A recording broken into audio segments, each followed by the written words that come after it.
నీకు నీ పిల్లలకు మంచి భవిష్యత్తు ఇస్తామని చెప్పి అంటే నేను మతం మార్చుకున్నానా? లంబాడి కుటుంబంలో పుట్టి చిన్నతనం నుంచే 8వ తరగతి చదువుతున్నప్పటి నుంచే ప్రతిరోజు నాటుసార తాగే అలవాటు ఉన్న నేను. ఎందుకంటే లంబాడి తండాల్లో మా ఇంట్లోనే మా అమ్మ సార పెట్టేది. ఎప్పుడు 5 లీటర్ల క్యాన్ సార రెడీగా ఉండేది మా ఇంట్లో. నాకు ఎప్పుడు కావాలంటే అప్పుడు పోయి కొంచెం వంపుకోవడం, తాగడం. తాగి పడేసిన ఎంగిలి బీడి ముక్కలు ఏరుకొని స్మోకింగ్ నేర్చుకున్నాను. చిన్నతనం నుంచే విమలు తినడం, అంబర్ తినడం, సారా తాగడం, కళ్ళు తాగడం. అటువంటి పరిస్థితుల్లో మా లంబాడీస్లలో కులదేవతలు ఉంటాయి. తీజ్ అని, దాటుడు పండుగ అని, తులజాభవాని అని, పన్ని భవాని అని. ఇంకో విషయం తెలుసా? మా లంబాడీస్లలో ఇంట్లో ఎవరైనా ఒక 70-80 సంవత్సరాల వయసున్న వృద్ధుడు మగ వ్యక్తి చనిపోతే తను కూడా దేవుడే మాకు. తనకు కూడా ఒక దర్గా కట్టి ప్రతి సంవత్సరం యాటానికి వస్తాం. రాజుగా బియ్య దాన్ని ఏమంటాం తెలుసా? మేము డోకరార్ బగరా అంటాం. డోకరార్ బగరా. డోకరా అంటే చనిపోయిన వృద్ధుడు, ఆయనకు బగర కోయాలి, ఎందుకంటే ఆయన దేవుడు. వాళ్ళని కాల్ చేసిన తర్వాత నెక్స్ట్ రోజు ఆ బూడిద దగ్గరికి అంటానికి వెళ్తారు కదా, అప్పుడు అక్కడ ఒక గుర్తుంటుందంట. మనిషి కాలు గుర్తుంటేనేమో అతను దయ్యమయ్యిండు, ఒకవేళ ఆవు కాలు గుర్తుందనుకో అతను దేవుడైండు. అలాగని చెప్పేసి తనకు కూడా ఆ ఆవు కాలు గుర్తుంది, ఈయన దేవుడైంది అని చెప్పేసి ఒక దర్గా కట్టేసి ప్రతి సంవత్సరము ఆ చనిపోయిన వృద్ధ వ్యక్తి ఆ సమాధి ముందు యాటను కోసి పండుగను చేస్తాం. అటువంటి కల్చరు, అటువంటి సాంప్రదాయంలో పుట్టి పెరిగిన నేను మరి యేసుక్రీస్తు ప్రభుని ఎందుకు నమ్ముకున్నాను? అయితే మరి నేను ఏ విధంగా యేసు ప్రభుని నమ్ముకున్నాను అనంటే, నా పేరు భుక్య శ్రీను, మా అమ్మ నాన్న పేరు భుక్య మంగ్లీ, భుక్య భద్రు, మా ఇంటి పేరు భుక్య. మాది తెలంగాణ ప్రాంతము, తెలంగాణ రాష్ట్రము, సూర్యాపేట ప్రాంతం, సూర్యాపేట మున్సిపాలిటీ. ఆ మున్సిపాలిటీ పరిధిలో ప్రజెంట్ 4వ వార్డు మా తండా 4వ వార్డు కిందికి వస్తుంది. మా తండ పేరు దుబ్బా తండా. ఆ తండాలో 1981వ సంవత్సరం జనవరి 26వ తారీఖు నాడు నేను జన్మించాను. అలాగే జన్మించిన నేను మా ఇంట్లో అందరికంటే చిన్నవాణి, నాకంటే పెద్ద 2 అన్నలు, ఒక అక్క. మా నాన్న ప్రభుత్వ ఉద్యోగం చేసేవాడు, మా అమ్మ ఇంటి దగ్గరే ఉండేది. కానీ తండ ఒక 25 ఇయర్స్, ఒక 30 ఇయర్స్ బ్యాక్ వెళ్తే ఇలాగ లేవు తండాలు. ఇలాగ రోడ్లు, వీధులు, లైట్లు ఏమీ లేవు. అన్ని మనిషి నడిచే మందమే దారి ఉండేది. అన్ని గుడిసెలు, ఎక్కడ అంటే అక్కడ గుడిసెలు. ప్రతి ఇంట్లో దీపాలే ఉండేవి, కానీ ప్రతి ఇంట్లో మాత్రం సారా క్యాన్ ఉండేది. అటువంటి ఇంట్లో నేను పుట్టిన నేను. మా అమ్మ కూడా సారా పెట్టేది. మా నాన్న, మా అమ్మ, మా అన్నలు, నేను అందరం సారా తాగేది. కాబట్టి నేను చిన్నవాడిని కనుక వాళ్ళ కంట పడకుండా తాగేది. అలాంటి నేను ఈరోజు నన్ను మార్చిన నా ప్రభు గురించి ప్రకటించటం, ఇంత గొప్ప భాగ్యము పొందుకున్నందుకు నేను దేవునికి, యేసు ప్రభుల వారికి నేను పాదాభివందనాలు చెల్లిస్తున్నాను. అయితే మరి నేను ఎలాగ యేసు ప్రభుని నమ్ముకున్నాను అంటే, 2001వ సంవత్సరంలో మా నాన్నకు పక్షవాతం వచ్చింది. మా నాన్నకు పక్షవాతం వచ్చిన తర్వాత తను ఇంచుమించు ఒక 8-9 నెలలు, సంవత్సరం మీద ఒక 8-9 నెలలు మంచంలో నవిశాడు మా నాన్న. అతను అలా నవ్వుతున్న సమయంలో అనేకమైన హాస్పిటల్స్ తిప్పాం. హైదరాబాద్ ఉస్మానియా హాస్పిటల్ కూడా తీసుకెళ్ళాం. ఏం చెప్పారంటే, తన మెదడులో రక్తనాళాలు చిట్లిపోయి ఒక భాగము పక్షవాతం వచ్చి కాళ్ళు చేతులు పడిపోయినాయి అన్నారు డాక్టర్స్ చెప్పింది. అలాగ ఉంటుండగా మందులు వాడుతున్నాం, నయం కాలేదు. అదే సందర్భంలో కొందరు అన్నారు, ఓన్లీ హాస్పిటల్ కాదు చూపించడము, పైన ఏమైనా గాలి ధూళి సోకిందేమో, లేకుంటే ఏదైనా చేతబడి జరిగిందేమో, ఆ కోణంలో కూడా చూపించండి అన్నప్పుడు ఆ కోణంలో కూడా కొంతమంది భూత వైద్యుల దగ్గరికి వెళ్ళి అడగడం జరిగింది. అప్పుడు వాళ్ళు ఏమన్నారంటే, బాబు మీ ఇంటి మీద భయంకరమైన చేతబడి జరిగింది, మామూలు చేతబడి కాదు. ఒక 3 వ్యక్తులు మీ ఇంటి మీద ఒక దుష్ట శక్తిని, ఒక దురాత్మను మీ ఇంటి మీదకి పంపించారు.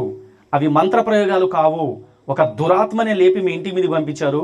మీ ఇంట్లో చాలా నష్టం జరుగుతుంది అన్నాడు. మరి ఏం చేయాలండి అన్నప్పుడు, బాగు చేయాలి. సరే మంచిది. ఒక నైటు తండ బయటికి తీసుకెళ్ళాడు. 4 రోడ్లు, 4 దారులు కలిసే చోట ముగ్గేశాడు. ఆ ముగ్గులు కూర్చోబెట్టాడు, నిమ్మకాయలు కోశాడు, నల్లకోడిని కోశాడు, సారా ఆరబోశాడు, అన్నీ చేశాడు. అయిపోయింది, తొలగిపోయింది కదా అన్నాడు. ఇంటికి పోయి చూస్తే నాన్నకి ఏం కాదు, అట్నే మంచంలోనే ఉన్నాడు. అలా ఉంటుండగా ఆయనను హాస్పిటల్ చూపిస్తున్నాం, అన్నీ చేస్తున్నాం. అలాగే ఈ భూత వైద్యులు ఈయన కాదుకుంటే ఇంకొకతను, అతను కాదంటే ఇంకొకతను, అలా తిరుగుతూనే ఉన్నాం. కానీ నాన్నకి ఏం బాగాలే. అప్పుడు మా ఇద్దరు అన్నలు ఉండి ఏం చెప్పారంటే, సరే నాన్నను చూపించడం అయితే చూపిస్తున్నాము, తనకు నయం అవుతుందో కాదో కూడా తెలియదు, నువ్వు అందరికంటే ఇంట్లో చిన్నవాడవు కనుక నీ పెళ్ళి కూడా నాన్న కళ్ళ ముందు చేసేద్దామని చెప్పేసి మా ఇద్దరు అన్నలు కలిసి నాకు ఒక సంబంధం చూసి పెళ్లి చేశారు. 2002 సంవత్సరంలో నాకు పెళ్ళయింది. సూర్యాపేట నుండి విజయవాడ వస్తుంటే కోదాడ అనే ఒక ప్రాంతం ఉంటుంది. ఆ కోదాడ ప్రాంతానికి దగ్గరలో మా అత్తగారి ఊరు. అక్కడ ఒక సంబంధం చూసి నాకు పెళ్లి చేశారు. నా పెళ్ళైన తర్వాత ఒక 8-9 నెలల తర్వాత మా నాన్నగారు చనిపోయారండి.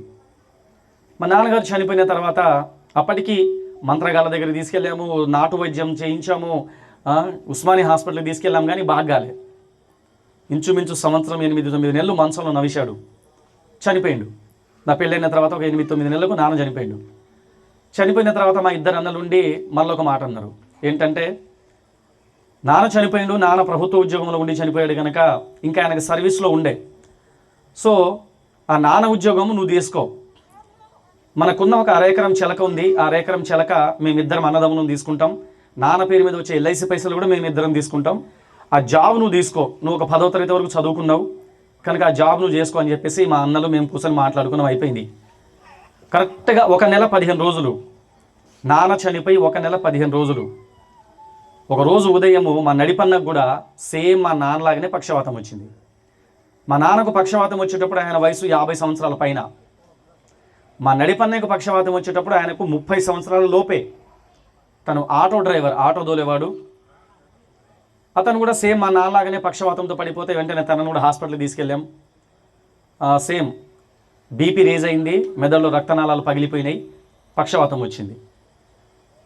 హాస్పిటల్లో ఈ రిపోర్ట్ వచ్చింది. పక్షవాతం వచ్చిన 3వ రోజే మా అన్నయ్య చనిపోయిండు. నాన్నైనా పక్షవాతం వచ్చిన తర్వాత దగ్గర దగ్గర సంవత్సరం మీద 8-9 నెలలు నడిచాడు, కానీ మా నడిపన్నయ్య పక్షవాతం వచ్చిన 3వ రోజే చనిపోయిండు. మళ్ళీ ఇంకొక మంత్రగాళ్ళ దగ్గరికి పోయినాం. పోతే అతను అదే చెప్పాడు, భయంకరమైన చేతబడి పనిచేస్తుందయ్యా మా ఇంటి మీద, మరి బాగు చేస్తారంటే చేస్తామని చెప్పి అనడం. మళ్ళా కామన్ తండ నుంచి బయటికి తీసుకెళ్ళి ఒక 4 దారులు కలిసే చోట ముగ్గు పోసి కూర్చోబెట్టి నల్ల మేకని గోవాలి చేసిండు, కానీ ఏమీ కాలే. మా నాన్న మా నడిపన్నయ్య చనిపోయే సమయంలో నా భార్య గర్భవతిగా ఉంది. మా నాన్న కళ్ళ ముందే నాకు పెళ్ళి అయిపోవాలని నాకు అప్పట్లో పెళ్లి చేశారు.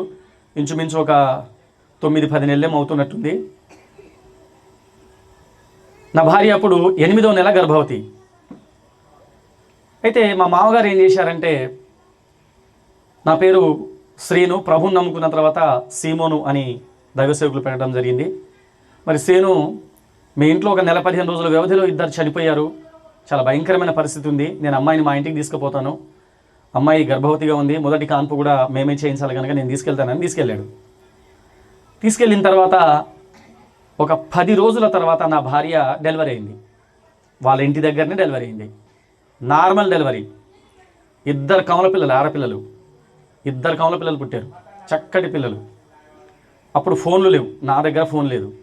నాకు కబురు పంపిస్తే పిల్లలు పుట్టిన వెంటనే అక్కడ ఒక RMP డాక్టర్ అన్నారట, పిల్లల్ని చిన్నపిల్లల హాస్పిటల్కి తీసుకెళ్ళాలి అంటే, వాళ్ళు మునగాల నుంచి కోదాడ వాళ్ళకి దగ్గర, కోదాడలో హుజూర్ నగర్ రోడ్లో శ్రీరామ చిన్నపిల్లల హాస్పిటల్ అని ఉంటుంది, ఆ హాస్పిటల్కి తీసుకెళ్ళి లైట్ కింద పెట్టారు 2 పిల్లల్ని. నేను సూర్యాపేట నుంచి వెళ్ళాను, పిల్లలిద్దరిని చూశాను, మా అత్త మామలతో మాట్లాడి సాయంత్రానికి మళ్ళీ రిటర్న్ వస్తా నా భార్య దగ్గరికి వెళ్ళాను. నాన్న ఉద్యోగం నా పేరు మీదకి కావాలని మనం ఫైరో పెట్టుకున్నాం కదా, ఫైరో కోసం నేను రోజు మున్సిపాలిటీ ఆఫీస్కి పోవాల్సి వస్తుంది కనుక నువ్వు ధైర్యంగా ఉండు, నా భార్య పేరు పార్వతి, నువ్వు ధైర్యంగా ఉండు పార్వతి, అమ్మ నాన్న అక్కడ ఉన్నారు, పిల్లలు ఇంకొక 1 వారం రోజులు లైట్ కింద వస్తే సెట్ అయిపోతారంట అని చెప్పేసి నేను మళ్ళీ సూర్యాపేట వెళ్ళిపోయిన తర్వాత నేను నా ఫైరోకి తిరుగుతున్నా, జాబ్ ఫైరో కోసం తిరుగుతున్నా. మళ్ళీ ఒక 1 వారం తర్వాత మళ్ళీ మా బామ్మరిది వచ్చాడు. ఏంద్రా అంటే, పిల్లలు 2 చనిపోయారు అని చెప్పి. హాస్పిటల్లో 2 పిల్లలు చనిపోయారు.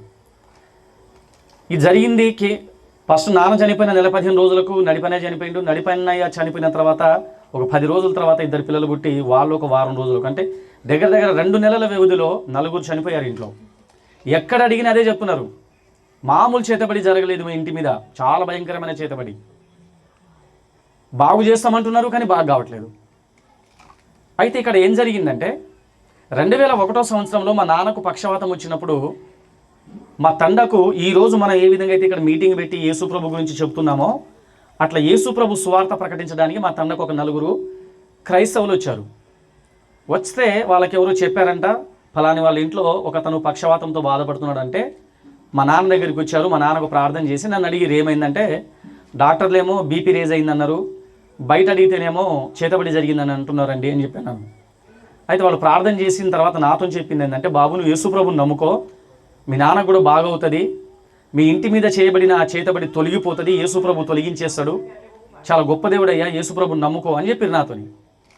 అప్పుడు నేనేమన్నానంటే, లేదండి మాకు చాలా మా కులదేవతలు ఉన్నాయి, నేను పైగా హిందూ దేవుళ్ళందరినీ కూడా ఆరాధిస్తాను, పూజిస్తాను, కనుక నేను మీ యేసు దేవుడిని నేను మొక్కలేనండి, నాకు వద్దండి అని చెప్పిన. సరే బాబు నీ ఇష్టం, క్రైస్తవులుగా మేము చెప్పేదే చెప్తాం తప్ప ఎవరిని బలవంతం చేయం అని చెప్పేసి వాళ్ళు చెప్పారు, ప్రార్థన చేశారు, వెళ్ళిపోయారు. ఇప్పుడు నాన్నకు పక్షవాతం వచ్చినప్పుడు జరిగిన సంఘటన ఇది. ఆ తర్వాత 2 నెలలకు ఏమైంది, 4 చనిపోయారు. అప్పటికి ఇంకా నేను యేసుప్రభుని నమ్ముకోలే. 2 పిల్లలు పుట్టి చనిపోయిన తర్వాత ఒక నెల నెక్స్ట్ మంతే మా నాన్న ఉద్యోగం నా పేరు మీదకి పర్మనెంట్ అయింది. 2003 సంవత్సరం నవంబర్ 21వ తారీఖు నాడు మా నాన్న ఉద్యోగం నా పేరు మీదకి ఆర్డర్ కాపీ వచ్చింది. అలా ఉంటుండగా ఇక మా మామయ్య గారు ఏమన్నారంటే, నీకు ఉద్యోగం వచ్చింది, నా బిడ్డ చూస్తేనేమో 2 పిల్లల్ని కోల్పోయింది, పుట్టడు దుఃఖంలో ఉంది, నువ్వు అదే తండాలో ఉంటే కనుక నేను అమ్మాయిని పంపించను అన్నాడు. నువ్వు ఆ తండ ఖాళీ చేసి సూర్యాపేటకనే వెళ్ళిపో, లేదు అంటే మా ఇంటికన్నా వచ్చేయి, ఇక్కడ నుండి ప్రతిరోజు నువ్వు డ్యూటీకి పోయి వద్దు మున్సిపాలిటీ ఆఫీస్కి, కానీ నువ్వు అదే తండాలో ఉంటే కనుక నేను అమ్మాయిని పంపించను అన్నాడు మా మామగారు. అప్పుడు నేను మా అమ్మతో మాట్లాడిన, అమ్మ మా మామయ్య ఇట్లా అంటున్నాడని చెప్పి మాట్లాడినప్పుడు, నువ్వు అత్తగారింటికి వెళ్ళకు, ఇక్కడ తండాలో కూడా ఉండకు, నీకు ఎక్కడైతే ఉద్యోగం వచ్చిందో ఆ సూర్యాపేట ప్రాంతానికి కిరాయికి వెళ్ళిపోవని చెప్పి అంటే 2003వ సంవత్సరము అదే నవంబర్ నెలలో నేను పుట్టి పెరిగిన మా తండాన్ని విడిచిపెట్టి కట్టుబట్టలతోని కొన్ని సామాన్లు తీసుకొని సూర్యాపేట కిరాయికి వెళ్ళిపోయిన తర్వాత ఒక 4-5 రోజుల తర్వాత మా మామయ్య నా భార్యను తీసుకొచ్చి దిగబెట్టి పోయిండు. ఆ విధంగా నేను సూర్యాపేటకి వెళ్ళిపోయాను, మా తండ నుంచి సూర్యాపేటకి వెళ్ళిపోయిన తర్వాత 2006 సంవత్సరంలో మా పెద్దన్న కూడా చనిపోయాడు. అంతకుముందే 4 చనిపోయారు. ఉన్న ఒక పెద్దన్న కూడా 2006లో చనిపోయాడు. ఉదయం పూట తను బయటకు వచ్చాడు, మరి ఏం జరిగిందో ఏమో, పడిపోయాడు, పెద్ద రాయి ఉండే వెనక తలిగి చిన్న మెదడు దగ్గర తలిగి భయంకరమైన బ్లీడింగ్ అయ్యి రక్తం పోయి ఆ రక్త మణుగులని చనిపోయాడు. ఉన్న ఒక్కన్న కూడా చనిపోయాడు. అప్పుడు నాకు అనిపించింది, ఎప్పుడు 5 చనిపోయిన తర్వాత మా నాన్నకు పక్షవాతం వచ్చినప్పుడు క్రైస్తవులు మా ఇంటికి వచ్చి, యేసుప్రభుని నమ్ముకోయ్యా, దేవుడు నీకు మేలు చేస్తాడయ్యా, మీ చేతబడి తొలగిస్తాడయ్యా, మీ నాయనను బాగు చేస్తాడయ్యా అన్నప్పుడు అన్ని దేవతల దగ్గరికి వెళ్ళాను, కానీ ఆ దేవుని విషయం వచ్చేటప్పటికి నాకు వద్దు అని తిరస్కరించాను కదా. కానీ ఆనాడే నమ్ముకొని ఉంటే ఎలాగుండేదో పరిస్థితి. కానీ ఇప్పుడు కూడా మళ్ళీ నేను అటువంటి బుద్ధిహీన పని చేయను, ఖచ్చితంగా ఇప్పుడు యేసుప్రభుని నమ్ముకుంటా అని మా పెద్దన్న చనిపోయిన తర్వాత నా అంతటా నేనే నిర్ణయం తీసుకున్నా.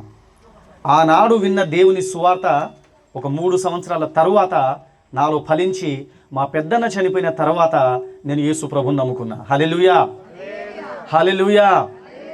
ఆ రీతిగా 2006 సంవత్సరంలో నేను యేసుప్రభుని నమ్ముకున్నా. అయితే నా భార్యకి 2 పిల్లలు పుట్టి, మొదటి కానుకలు 2 ఆడపిల్లలు పుట్టి చనిపోయారు కదా. అక్కడ బరఖాతుగూడెంలో మా మామగారి ఇంటి వెనకాల ఒక చర్చి ఉంది. ఆ చర్చిలో ఒక పెద్ద ఆవిడ, ఆమెకి విషయం తెలిసి నా భార్య దగ్గరికి వచ్చి, అమ్మా నీకు 2 పిల్లలు పుట్టి చనిపోయారట కదా, అయ్యో ఒక్కళ్ళు బతికున్నా బాగుండేది అని చెప్పి నా భార్యకు ప్రార్థన చేసిందంట. ఆమె ఎవరు? ఆ క్రైస్తవురాలు. మన క్రైస్తవుల మనసు అదే కదా, ఎవరైనా కష్టాల్లో ఉంటే, బాధలో ఉంటే ఏం చేస్తాం మనం? తప్పకుండా వారి కోసం ప్రార్థన చేస్తాం, వారికి మేలు జరగాలని ప్రార్థన చేస్తాం, వాళ్ళకి దేవుని గురించి చెప్తాం. అట్లనే ఆ పెద్ద మనిషి కూడా నా భార్య దగ్గరికి వచ్చి, అమ్మా నువ్వు భయపడకు, మేము యేసుప్రభుని నమ్ముకున్న వాళ్ళం, మేము యేసుప్రభుకు ప్రార్థన చేస్తాం, దేవుడు నీకు తప్పకుండా నువ్వు నమ్ముకోకపోయినా కానీ మా ప్రార్థన విని నీకు మరలా దేవుడు దర్శిస్తాడు అని చెప్పేసి ఆమె చెప్పి ప్రార్థన చేసిపోయిందంట. నేను నమ్ముతున్నాను ఏంటంటే, చెప్పి ప్రార్థన చేసి వెళ్ళిపోవడమే కాదు, ఆ పెద్ద మనిషి కన్నీటితో ప్రార్థన చేసి ఉంటుంది. కన్నీటితో ప్రార్థన చేసి ఉంటుంది. ఎందుకంటే అయ్యా వాళ్ళ ఇంట్లో కూడా వాళ్ళ మామయ్య చనిపోయిందంట, వాళ్ళ భర్త వాళ్ళ అన్న చనిపోయిందంట, ఈమె కూడా 2 పిల్లలు కూడా చనిపోయారట, ఆ యొక్క బిడ్డను దర్శించయ్యా అని చెప్పి యేసుప్రభు దగ్గర ఆ తల్లి ప్రార్థన చేసి ఉంటుంది. ఎందుకంటే మన దేవుడు మన ప్రార్థన వినే దేవుడు, మన దేవుడు చెవులుండి వినే దేవుడు. యేసుప్రభుల వారు కళ్ళుండి చూసే దేవుడు, చేతులుండి తాకే దేవుడు, చెవులుండి మన బాధను వినే దేవుడు, మన బాధను మన గోసను అర్థం చేసుకునే దేవుడు. సో ఆ తల్లి ప్రార్థన విన్న దేవుడు, నేను దేవుణ్ణి నమ్ముకోక ముందే, నేను 2006లో దేవుణ్ణి నమ్మాను. కానీ 2004లో 2003లో 2 పిల్లలు కూడా చనిపోయారు. 2004లోనే దేవుడు మరలా నా భార్యను దర్శించాడు. నా భార్యను దర్శించినప్పుడు మరి మొదటి కాన్పులో మరి నాకు దేవుడు చక్కటి కుమారుణ్ణి ఇచ్చాడు. 2004 సంవత్సరము సెప్టెంబర్ 1వ తారీఖు నాడు నాకు కుమారుడు, నా భార్యకు మరి దేవుడు మమ్మల్ని ప్రేమించి కుమారుణ్ణి ఇచ్చాడు. ఆ తర్వాత 2006 సంవత్సరంలో మళ్ళా కుమార్తెనిచ్చాడు. ఇప్పుడు నా కుమారుడు హైదరాబాద్లో డిగ్రీ ఫైనల్ ఇయర్ చదువుతున్నాడు. నా కుమార్తె బీఎస్సీ ఫస్ట్ ఇయర్ చదువుతుంది. నా కుమారుడికి ఇంచుమించు 22 సంవత్సరాలు, నా బిడ్డకి 20 సంవత్సరాలు. 2006లో నా బిడ్డ పుట్టిన 3వ నెలకే మా పెద్దన్న చనిపోయిండు. నా బిడ్డ పుట్టిన 3 నెలలకే మా పెద్దన్న కూడా చనిపోయిన తర్వాత అప్పుడు నాకు ఆలోచన పడుతుంది ఏంటంటే, ఇన్ని పండుగలు చేశాను, జాన్ పార్క్ కందూర్లు చేశాను, అన్ని దేవుళ్ళను మొక్కాను, మంత్రగాళ్ళ చుట్టూ తిరిగాను, అయినా కానీ ఇంట్లో మరణాలు ఆగట్లేవు కదా. కనుక ఇంకా నేను ఈ యొక్క దేవుళ్ళు దేవతలు అని చెప్పేసి వీటెమ్మడి పడితే నేను కూడా చనిపోయే పరిస్థితి వచ్చింది, కానీ ఇక లాభం లేదని అప్పుడు నా అంతటా నేనే యేసుప్రభుని నమ్ముకోవాలి అని ఒక తీర్మానం తీసుకున్నా. అది 2006 సెప్టెంబర్ 12వ తారీఖు నాడు. అలాగ తీర్మానం తీసుకున్న మరుక్షణమే నేను మాకు తెలిసినటువంటి ఒక క్రిస్టియన్ దగ్గరికి వెళ్ళి, సార్ నేను ఇట్లా యేసుప్రభుని నమ్ముకోవాలనుకుంటున్నాను సార్ అని చెప్పేసి అడిగినప్పుడు అతను ఏమన్నాడో తెలుసా?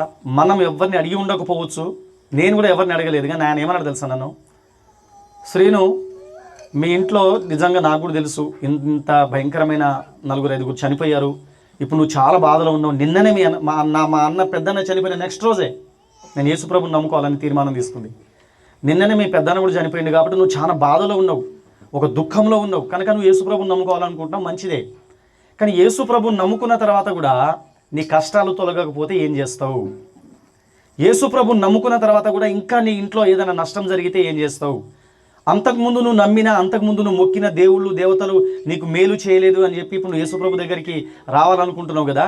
కానీ మరి ఈ దేవుని నమ్మిన తర్వాత కూడా నీకు నీ పరిస్థితిలో మార్పు రాకపోతే అప్పుడేం చేస్తావు అని అడిగిండండి. చూడండి ఎంత పరీక్ష. అప్పటికే ఇంట్లో 5 చనిపోయారు, ఎంతని తిరిగాను, ఏ దేవుళ్ళను మొక్కను, ఎన్ని ఆటలు పోయాను, ఎంతమంది మంత్రగాళ్ళ చుట్టూ తిరిగాను రా అని చెప్పి విసిగిపోయి యేసుప్రభుని నమ్ముకోవాలని తీర్మానం తీసుకొని ఆ సార్ దగ్గరికి వెళ్తే ఆ సారు ఇంకొక గుండ్రా చేశాడు మీద. అవునా కదా?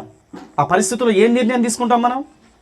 కానీ ప్రేమైన దేవుని బిడ్డలారా, యేసు క్రీస్తు ప్రభుల వారు నాలో ఉండి చెప్పించిన మాట ఏందో తెలుసా? 2006 సెప్టెంబర్ 12వ తారీఖు నాడు యేసు ప్రభు నా ద్వారా పలికించిన మాట ఏంటో తెలుసా? ఆయన అడిగిన ప్రశ్నకు, నువ్వు ప్రభువుని నమ్ముకున్న తర్వాత కూడా నీకు కష్టాలు, దుఃఖము, ఇరుకు, ఇబ్బందులు వస్తే ఏం చేస్తావు అని అడిగినప్పుడు నేను అన్నమాట, నేను చచ్చిపోయినా యేసు ప్రభుని విడిచిపెట్టాను సార్ అన్న. హల్లెలూయా. అప్పటికి నాకింకా పాస్టర్ గారు వచ్చి తల మీద చేయబెట్టి ప్రార్థన చేయలే. చర్చికి పోవడం అంటే ఏంటో తెలియదు, బైబిల్ అంటే ఏందో తెలియదు, పాస్టర్ అంటే ఏందో తెలియదు. కేవలం నిర్ణయం తీసుకున్నాను యేసుప్రభుని నమ్ముకోవాలని. అప్పుడే ఆయన అడుగుతున్నాడు, నీకు మరలా అలాంటి కష్టాలు వస్తే ఏం చేస్తామంటే ఏం చెప్తారండి ఎవరైనా? కానీ నాకేమీ తెలియకపోయినా దేవుడు నన్ను బలపరిచి నాలో నుంచి ఇచ్చిన స్టేట్మెంట్ ఏంటో తెలుసా? నేను చచ్చిపోయినా యేసుప్రభుని విడిచిపెట్టాను సార్ అన్న. అప్పుడు ఆయన వాళ్ళు అనుకుంటూ ఉండొచ్చు, ఇప్పుడు ఈయన ఏదో ఆ టెన్షన్లోనో ఆ భయంలోనో ఏదో చెప్తున్నాడని అనుకుంటుండొచ్చు వాళ్ళు. కానీ నేను ఇప్పుడు అంటున్నాను, నా దేవుడు నాలో నుంచి ఆ మాటను పలికించాడు. ఆ విధంగా 2006 సంవత్సరంలో నేను యేసుప్రభుని నమ్ముకున్నాను. యేసుప్రభుని నమ్ముకొని ఆ తర్వాత నేను ఒక మందిరానికి నడిపించబడ్డాను. ఆ మందిరంలో ఏంటంటే అది ప్రొటెస్టెంట్స్ కాదు, అది క్యాథలిక్, రోమన్ క్యాథలిక్. అక్కడ నడిపించబడ్డాను. అక్కడ నడిపించబడ్డప్పుడు మరి అక్కడ ఆధ్యాత్మికంగా నేను ఎదగలేకపోతున్నానని తెలిసి ఆ తర్వాత 2009లో ఇప్పుడు నేను ఏదైతే చర్చికి వెళ్తున్నానో సిలోయం వర్షిప్ సెంటర్ అనే చర్చి, ఆ చర్చికి వెళ్ళడం ప్రారంభించాను. 2009 ఫిబ్రవరి 1వ తారీఖు నుండి 2009 ఫిబ్రవరి 1వ తారీఖు ఆదివారం వచ్చింది. ఆ రోజు నుంచి ఈ రోజు వరకు కూడా నేను సిలోయం సంఘ బిడ్డగా నేను ఉంటున్నాను. అయితే ప్రియమైన దేవుని బిడ్డలారా, నేను దేవుణ్ణి నమ్ముకున్నప్పుడు నా జీవితంలో జరిగిన గొప్ప మేలేంటో తెలుసా? మా నాన్న మొదలుకొని మా పెద్దన్న వరకు 5గురు చనిపోయిన ఈ యొక్క దగ్గర 2-3 సంవత్సరాల వ్యవధిలో నేను భయంకరంగా తాగాను. ఏం తాగాను? నాటుసారా. భయంకరంగా నాటుసారా తాగేవాడిని. ఒక నెమ్మది లేని జీవితం, ఎప్పుడో ఏదో ఒక టెన్షన్, ఎప్పుడు ఏదో ఒక భయం. అలాంటి నేను ఎప్పుడైతే యేసు ప్రభువుని నమ్ముకోవాలని చెప్పి తీర్మానం నా మనసులో అనుకున్నానో, నాలో కలిగిన ఆనందం, సంతోషం అంతా ఇంత కాదు. ఎంత నెమ్మది వచ్చిందంటే, నేను 3-4 సంవత్సరాలుగా అనుభవిస్తున్న ఆ క్షోభ ఒక్క క్షణంలో యేసు ప్రభువుని నమ్ముకుంటాను ఇక అనగానే ఎంత బలం వచ్చిందంటే, ఎంత ధైర్యం వచ్చిందంటే, అసలు నా ఇంట్లో ఏమీ జరగలేదు, నేను చాలా హ్యాపీగా ఉన్నాను అట్లా నేను నా ప్రవర్తన అట్లుంది. మా అన్నయ్య చనిపోయిన 3వ రోజు తండకి వెళ్తే, నెక్స్ట్ రోజే యేసుప్రభుని నమ్ముకుంటా అని చెప్పి తీర్మానం తీసుకున్నా. 3వ రోజు తండకి వెళ్తే మా లంబాడీస్లో ఏం చేస్తారు తెలుసా? చనిపోయిన 3వ రోజే దినం చేస్తారు. ఒకవేళ ఆదివారం చనిపోతే అదే రోజు, ఆ రోజు కూడా దాటనీయరు. అది ఒకవేళ ఆదివారం కాకుండా సోమవారం చనిపోయింది అనుకో, ఖచ్చితంగా 3వ రోజే దినం. మా అన్నయ్యది కూడా 3వ రోజు దినంకి. అప్పటికి నేను యేసుప్రభుని నమ్ముకున్నానని ఒక జపమాల మెల్లో వేసుకొని నేను దేవుని పాటలు పాడుతున్నా, ఏసయ్య స్తోత్రం ఏసయ్య స్తోత్రం అని పోతే మా తండాలో మా అమ్మ వాళ్ళు, మా వదిన వాళ్ళు ఏమనుకున్నారు తెలుసా? ఈయనకి కూడా ఏదైనా పిచ్చి పట్టినట్టుందిగా, వీడేమో పాటలు పాడుతున్నాడుగా అని అనుకున్నారు. ఏమైందో వీనికి? మొన్నటిదాకా వీళ్ళకు అందరి బాధలు వీని నెత్తి మీద పడ్డాయి, వీడు బాగా ఏడ్చాడు, ఈయన మైండ్ ఖరాబ్ అయినట్టుంది, ఏమో యేసుప్రభు అని చెప్పి ఏదో పాటలు పాడుతుండు, వానలో వాడు ఏదో మాట్లాడుకుంటున్నాడు అని అనుకున్నారు నన్ను. కానీ అప్పుడు నేను చెప్పాను, లేదు నేను నిన్ననే నిర్ణయం తీసుకున్నాను. అన్నయ్య చనిపోయిన నెక్స్ట్ రోజే నేను నిన్ననే నిర్ణయం తీసుకున్నాను. ఇక నేను యేసు ప్రభువుని నమ్ముకున్నాను. నేను బతికినా చచ్చినా ఆ దేవునితోనే ఉంటాను. ఇక నేను ఏ దేవతల దగ్గరికి పోను అని మా అమ్మతోని, మా వదిన వాళ్ళతో అందరితో చెప్పాను. మా అక్క, మా బావ వాళ్ళందరితో చెప్పాను. ఆ తర్వాత నేను ప్రభువుని నమ్ముకున్నాను. మందిరానికి వెళ్తున్నాను. ఫస్ట్ RCM చర్చి మందిరానికే వెళ్తున్నప్పుడు ఎప్పుడైతే దేవుడు నేను యేసు ప్రభువుని నమ్ముకుంటా అనే ఒక ఆలోచన ద్వారానే నా మనసులో ఇంత కార్యం చేసిండు, నా బాధంతా తొలగింపజేసి నాకు ఇంత నెమ్మదినిచ్చిండు, ఇంత శాంతినిచ్చిండు, ఇంత నెమ్మదిని, పీస్ ఆఫ్ మైండ్ని ఇచ్చాడు, ఇంత గొప్ప దేవుడా అని చెప్పేసి ఆ క్షణం నుండే నేనేదో ఆదివారం చర్చికి పోయి మిగతా రోజుల్లో మామూలుగా బతికేయడం అట్లా కాకుండా దేవుని గురించి బాగా ఆలోచించడం మొదలుపెట్టినా. ఏంటి ఈ దేవుని గొప్పతనం? నేను ఎంతమంది మంత్రగాళ్ళ దగ్గరికి పోలేదు. మీకు తెలుసా అండి? ఒక చిన్న టువ్వాల చుట్టి నా బట్టలు నీపేసి ఒక టవల్ కట్టించి ముగ్గేసి ఆ ముగ్గులో కూసబెట్టి మేకను కోసి ఆ రక్తం నా విధంగా పోశారండి. నిమ్మకాయ కోసి నా విధంగా పిండి ఇటొక నిమ్మకాయ, అటొక నిమ్మకాయ, ఇటొక నిమ్మకాయ పడేశారండి. తెలుసా? నాటుసారా ఆరబోశారండి నా విధంగా. ఆ మేకను అప్పటికప్పుడే వండుకొని తిన్నారండి. ఇన్ని చేసినా కానీ ఏమి జరగంది. కేవలం నా మనసులో నేను యేసు ప్రభువుని నమ్ముకుంటా ఇక అనగానే అసలు నా మనసులో ఉన్న దుఃఖము, బాధ, భయము, వేదన ఇట్లా తొలగిపోయిందండి. ఇట్లా తొలగిపోయింది. ఏంది దేవుని గొప్పతనం? ఇంతమంది మంత్రగాళ్ళు నా మీద చేయబెట్టి ఇన్ని మంత్రాలు చేశారు కదా, నా మీద రక్తం ఒలికించారు కదా, రక్తం పోశారు నా మీద. అయినా కూడా నాకు ఆ సంతోషం కానీ లేకుంటే తొలగిపోయిందన్న భరోసా కానీ కలగలే. కానీ యేసు ప్రభువుని నమ్ముకోవాలనే తీర్మానమే నాలో ఒక బలమైన కార్యం చేసి నేను చచ్చిపోయిన యేసు ప్రభుని విడిచిపెట్టను ఆ మాట చెప్పగలిగిన నేను. సో నేను యేసు ప్రభుని ఆ రోజు నుంచి నేను చాలా బలముగా, దగ్గరగా, ఆసక్తితో నేను యేసు ప్రభుని వెంబడించిన. బైబిల్ చదవడం, ఆదివారం మందిరానికి వెళ్ళడం, దైవ సేవకులు చెప్పింది వినడం, ఆ రీతిగా యేసు ప్రభు గురించి అన్నీ నేర్చుకున్నా. ఆ నేర్చుకుంటున్న క్రమంలో ఒకరోజు ఏమైందంటే, ఇట్లనే ఒక మీటింగ్కి వెళ్ళిన. ఆ రోజు నా భార్య పిల్లలు వాళ్ళ తల్లిగారి ఇంటికి వచ్చారు. ఆ మీటింగ్కి వెళ్ళినప్పుడు ఒక పాస్టర్ గారు వాక్యం చెప్తున్నాడు. ఏమని వాక్యం చెప్తున్నాడు అంటే, ఆ వాక్యం ఇప్పుడు కూడా మనందరికీ కూడా వర్తిస్తుంది. ఏమని చెప్తున్నాడంటే, ప్రియ దేవుని బిడ్డలారా, ఇక్కడ ఉన్నోళ్ళు ఎవరు కూడా బై బర్త్ పుట్టి క్రిస్టియన్స్ కాకపోవచ్చు. ఏదో ఒక సమస్య, ఏదో ఒక నొప్పి, బాధ, వ్యాధి, రోగం వస్తే మీరు యేసు ప్రభు దగ్గరికి వచ్చి ఉన్నారు.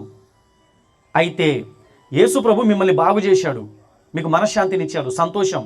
కానీ ఆ ప్రభు పరిచర్య ఒకటి చేయవలసిన బాధ్యత నీ మీద ఉంది అని నువ్వు గుర్తించావా అని దేవసేవకుడు మాట్లాడుతున్నాడు. దేవుడు నీ ద్వారా ఒక పని చేయించుకోవాలని అనుకుంటున్నాడు. నువ్వు ఎప్పుడైనా దేవుణ్ణి అడిగినావా అని దేవుడు మాట్లాడుతున్నాడు. అప్పుడు ఆ మీటింగ్లో నేను కూడా మీలాగనే కూర్చొని వింటున్నా. ఆ మాట దేవుడు నాతోనే మాట్లాడుతున్నట్టు అనిపించింది నాకు. దేవుడు నాతోనే మాట్లాడుతున్నట్టుందే. అవును, నేను దేవుని నమ్ముకున్న తర్వాత చాలా నేను ఫ్రీ అయిపోయాను, చాలా నెమ్మదిగా ఉన్నాను, సంతోషంగా ఉన్నాను. కానీ దేవుడు నా పట్ల తను పనిచేసేంత దానికి నేను ఉపయోగపడతానా అని చెప్పేసి అనుకొని ఆ నైట్ ఇంటికి వెళ్ళిపోయాను, ప్రార్థన చేసుకున్నాను.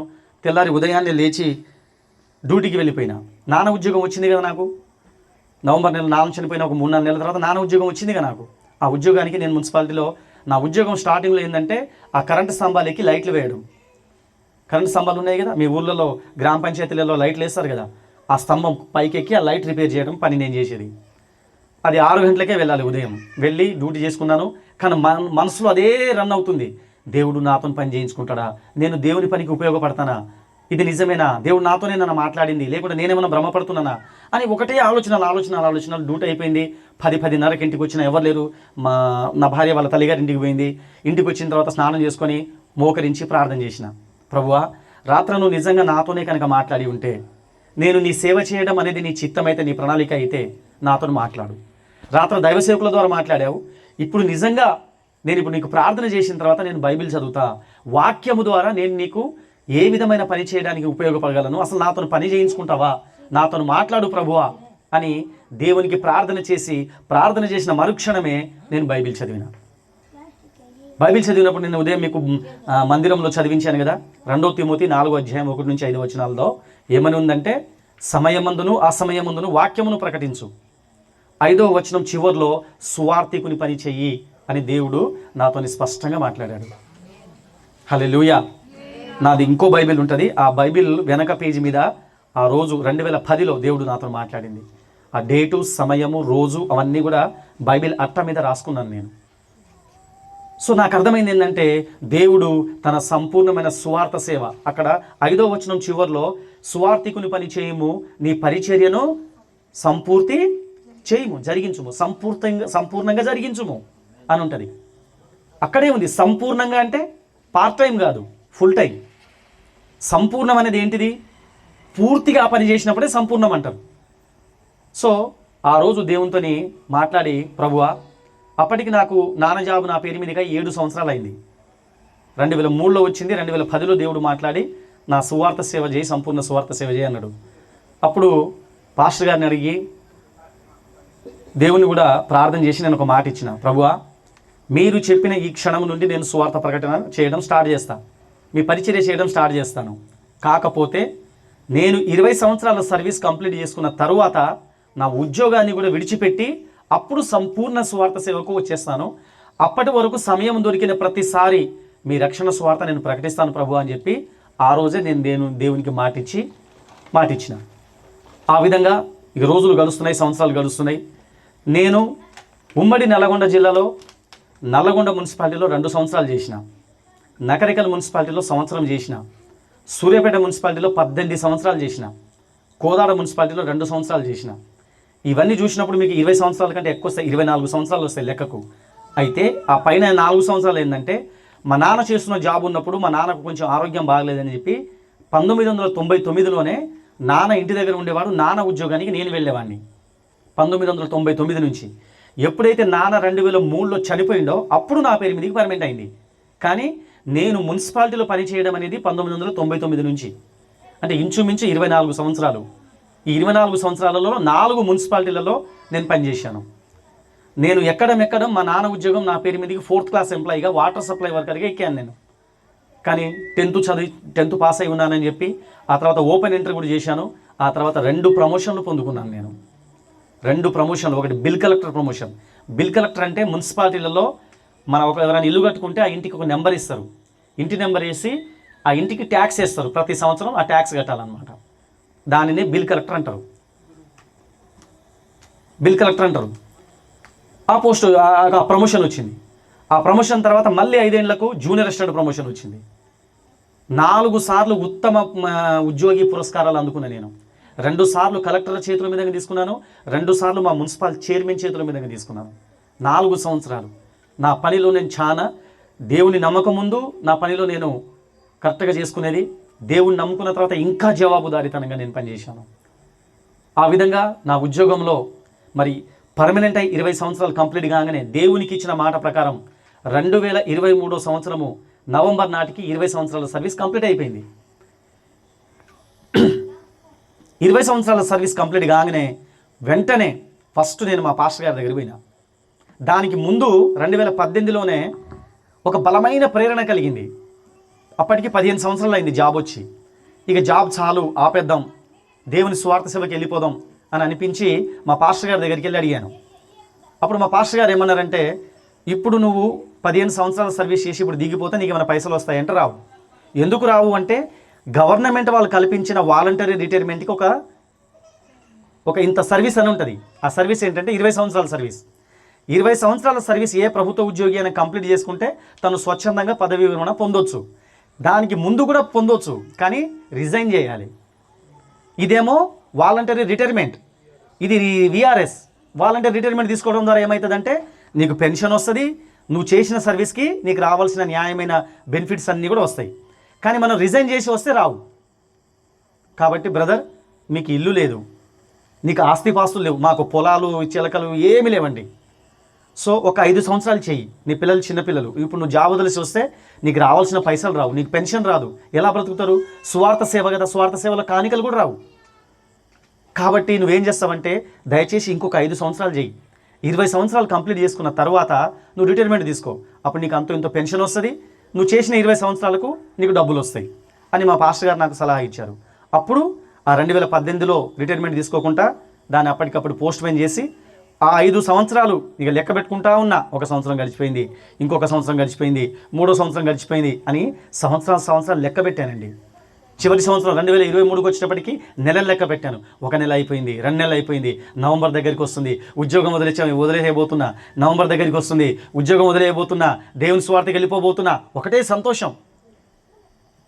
ఎవ్వరికి చెప్పలే, నా భార్యకు, నా పిల్లలకు, నాకు తప్ప.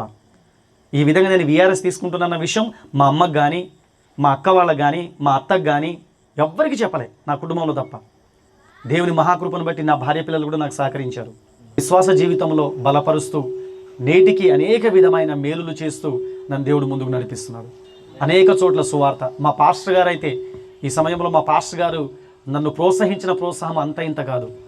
ఎప్పుడైతే నేను రోమన్ క్యాథలిక్ చర్చి నుంచి సిలోన్ వర్షిప్ సెంటర్ చర్చికి వెళ్ళడం మొదలుపెట్టానో అప్పటి నుంచి మా సిల్వి పాస్టర్ గారు అనేక చోట్ల తనతో పాటు నన్ను తీసుకెళ్ళి ఇలాగ సాక్ష్యాలు చెప్పియడం, వాక్యం చెప్పియడం, చర్చిలో వాక్యం చెప్పే అవకాశాలు ఇవ్వడం, అనేక విధాలుగా నన్ను బలపరిచి ప్రోత్సహించాడు. వాడు నమ్మదగినవాడు అనే విశ్వాసంతో ముందుకెళ్తున్నాను కనుక విశ్వాసంలో సన్నగిల్లకుండా సేవలో ముందుకు సాగాలి. కుమారుడు కూడా దేవుని సేవ చేయాలి. సో నా కోసం ప్రార్థన చేయండి.